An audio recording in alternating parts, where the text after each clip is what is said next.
Jason Cantin Audi RS5 peaks sealt tulema. Aga ei ole Jason. Jaa, Jasonit ei ole.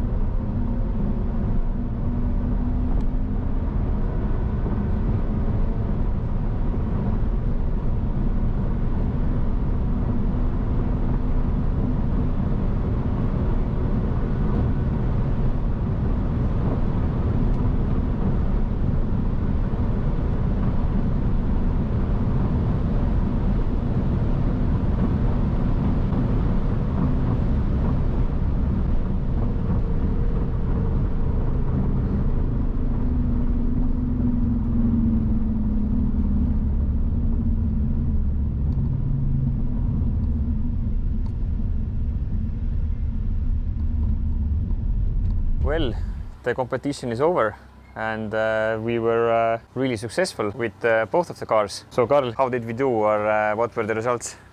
We went fast. We went pretty fast. Pretty fast, yeah. The Audi did on one mile standing start, did 315 kilometers an hour, which is pretty incredible. Taking into account that the temps were already pretty high in the starting line.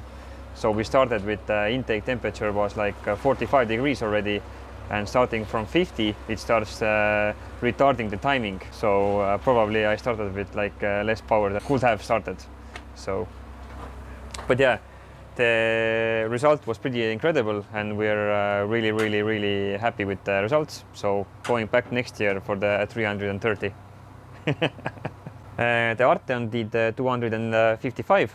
Which is also pretty good as compared to one of the Volkswagen Golf Rs that did 254 kilometers an hour. So the family wagon did really good as well. One more thing we had to mention, that we had the camera set up in the Audi to give you guys a really awesome inside look of the drive. But guess what? We didn't turn on the camera. So we actually checked the angles and corrected everything and prepared everything that it would be ready. And as soon as I got called to the lineup, I just forgot everything. My mind went blank and I forgot all the... and also we don't have a data log from the Maxeco. So for some reason the data log turned off. So that's... Overall, awesome. The race went pretty smoothly. We had some minor difficulties. The plan was to use the CO2 fire extinguisher to make the small ice coverage on the intercooler. And we used it actually. We used it actually, and perhaps it worked, perhaps it didn't. But when I was in the lineup, the car was running, so it was idling. And as soon as Karl started spraying the CO2 on the intercooler, the car wanted to die on me. So the problem is, I think that as the turbo is sucking air from the engine bay, the CO2 got to the engine bay pretty fast and basically ate up all the oxygen there. So it wanted to die off, but you used like a half-lap bottle, I think, or even more. Something like that, yeah. Yeah. I think I didn't hold back. Yeah.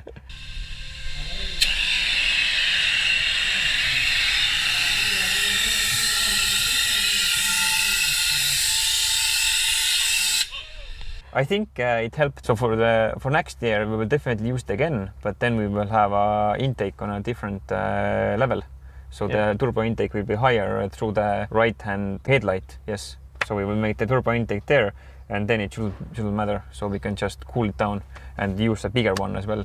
And we can really ice it. Ice it, yeah. So to go faster for the next year's plans, we need water method injection, definitely, because the temps went high. Of course, we don't have a data log, so that's pretty sad. But from what I can recall after the race from the tablet, I saw intake air temps going over 70 definitely. So that's really high. I got the warning level 1 and I got the warning level 2. And from the 4th gear, I felt that car's nose fell down. I didn't have the power that it went through all the the 3-4 gears. And as soon as I engaged 5th gear, I felt it ooh, didn't have the power to go. But it still went 315, which is really good. Halfway you had 266, I guess. Yeah.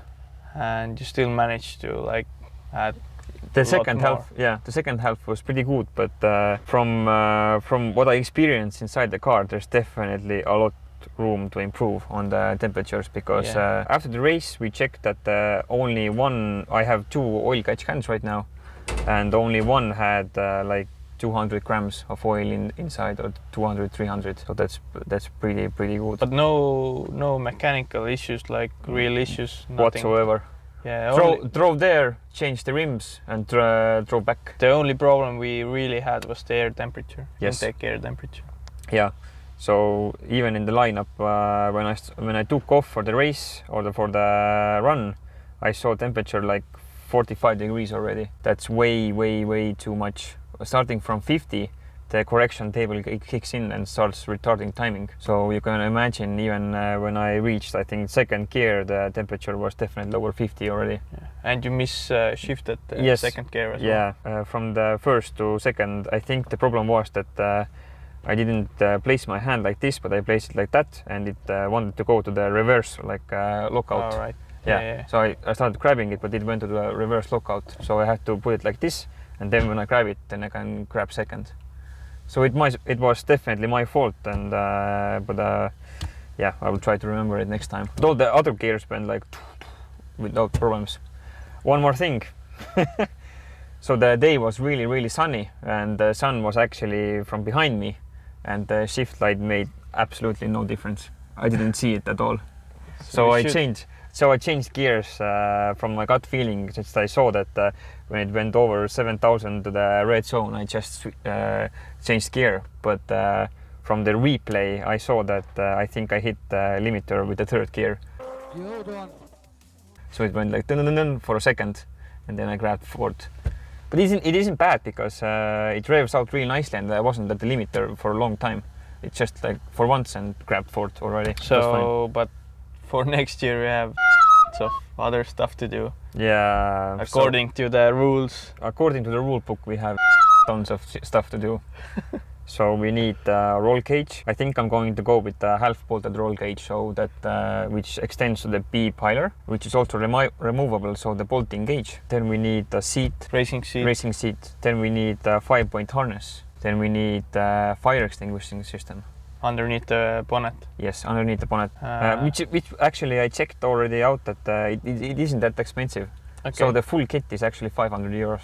Okay. Maybe we can do it ourselves. Probably it needs some certificates. Yeah. It seemed like a really easy kit, and we can probably DIY it, but we can't get the certification that it's valid. We still have to buy the kit. Then we need the parachute. Then I already went through the rules today. Then we need this bell housing cover, basically.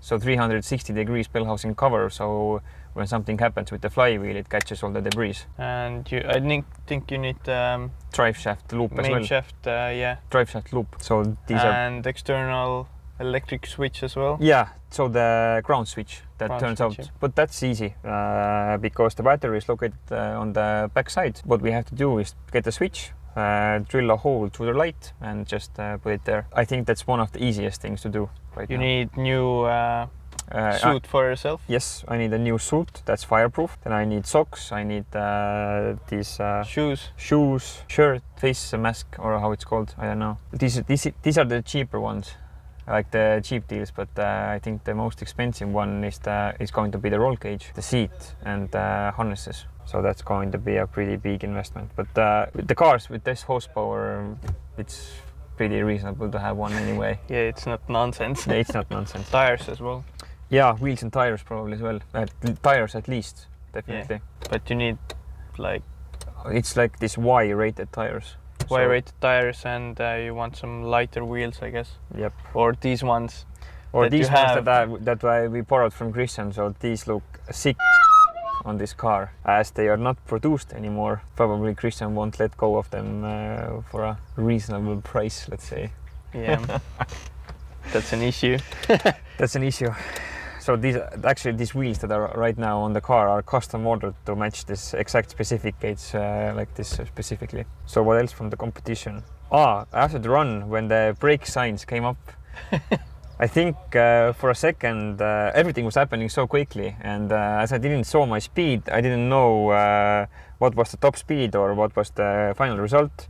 Anyway, I came off from the throttle real easy and started braking, but I guess I didn't fully push the brake in finally. Like in a few seconds I saw that the end is nearing really fast. Stepped on the brake real hard, but the distance wasn't long enough.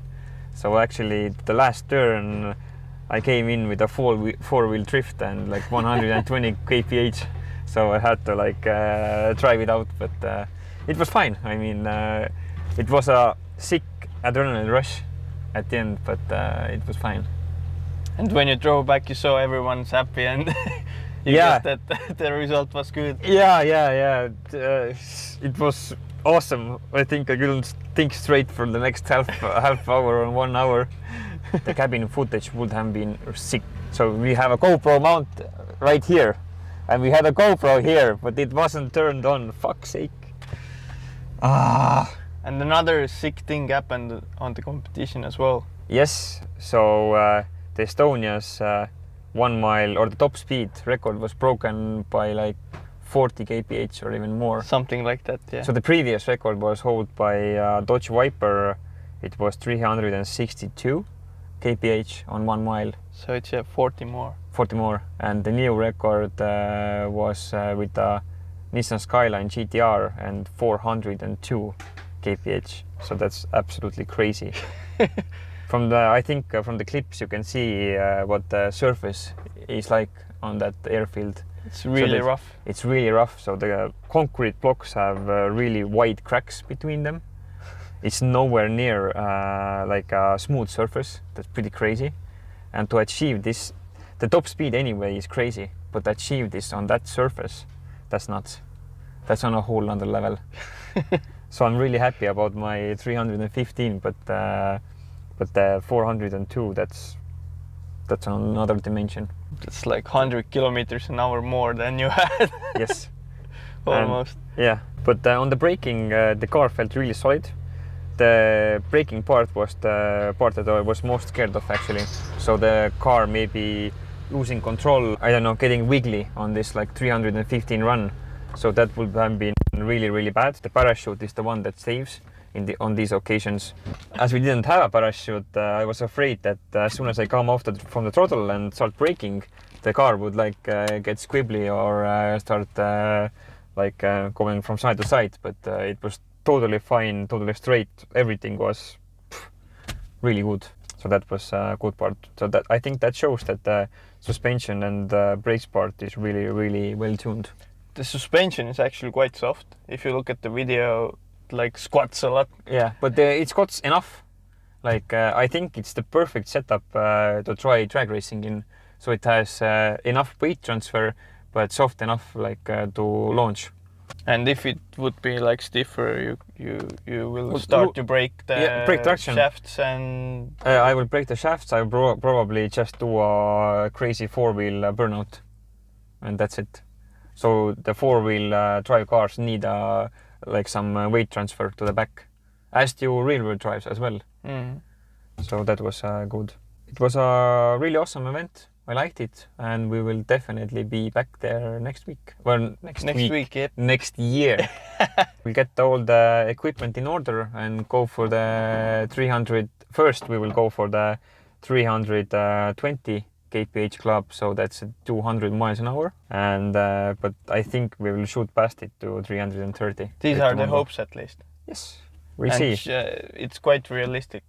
It's very realistic. Power-wise, we don't need to do basically any modifications. We need to add water meth, get the temps down, and I think that's basically enough for this car, because it had a lot more to give on this distance. And you need to practice the shifting a bit. Yep. Get used with the fast shifting. Fast shifting. Well, I was pretty used to it, but I think I don't have this competition experience. And there's over 1,000 people, all the eyes are pointed at you, and I was pretty nervous. You had, everyone had high hopes as well. Yeah. It's not only the public, but it's a lot of people were depending on this car to do well, over 300. So the main goal was to go over 300, but a lot of other people were expecting like 320 as well. But the 315 is not disappointing. It's the fastest Audi coupe in Estonia. But the 320 would have been the 20-valve turbo engine record. So that was the goal. At least there's something left for the next year. There's a lot more left. I felt it the turn around that there's a lot more left if we can get it. Anyway, yeah. And we have a small bonus footage today actually. I think we're going to install one of Karl's made billet detail, so you can show it. Nice logo over there. Woohoo! Woo, yeah, that looks pretty sick. And some advertisement as well. Yeah. That's the company where I work. And yeah, so after the first Dynatune that we did with the petrol tune, so the 300 kilowatt tune, as soon as I came to the garage and wanted to do a small test drive to my friends, the throttle cable came loose and the bracket here broke off. So it's made from plastic. Karl decided to do some product development. So designed the piece in CAD and printed it in CNC machine. So that didn't print, but machined it. Machined it out, yeah. It's not printed. Okay, yeah, sorry. I thought about 3D printing, but of course you machined it out. So we're gonna get it changed and test it out how it works. If it works, then you can hit us up in the DMs. It should fit to some other models as well, but I'm not sure which ones. It should actually fit to all 5-cylinder models. Yeah, it should be pretty same for all of them, but we're double check. And you can get different colors. Yeah, in any This color is you just wish. Blank. Yeah. Well, let's get going and see if it works.